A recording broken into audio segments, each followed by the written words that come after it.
Hi, it's me again with Corel Tips and Tricks. This is part two of this block shadow.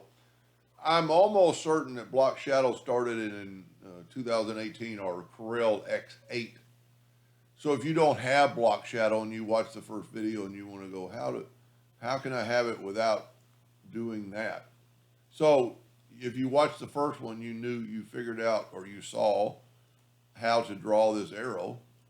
So now we just need to make a duplicate of it, hitting the plus key on the keyboard and just moving that duplicate over and down a little bit. And you could, play with this whatever you want. It doesn't matter which one it is, but this one needs to be to the back of the page. So we're going to go order back a page. So it looks like that. And now this was going to be our white one. And then to make it look like that drop shadow, we just need to draw some lines from each tip to each tip.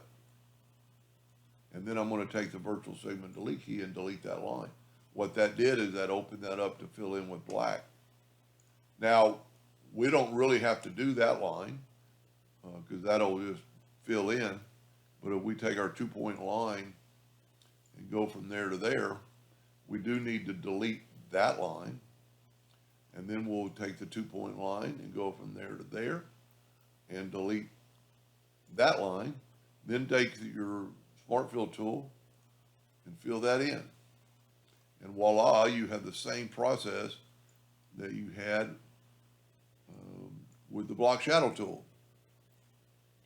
Anyway, I hope that helped a little bit. Thank you for watching.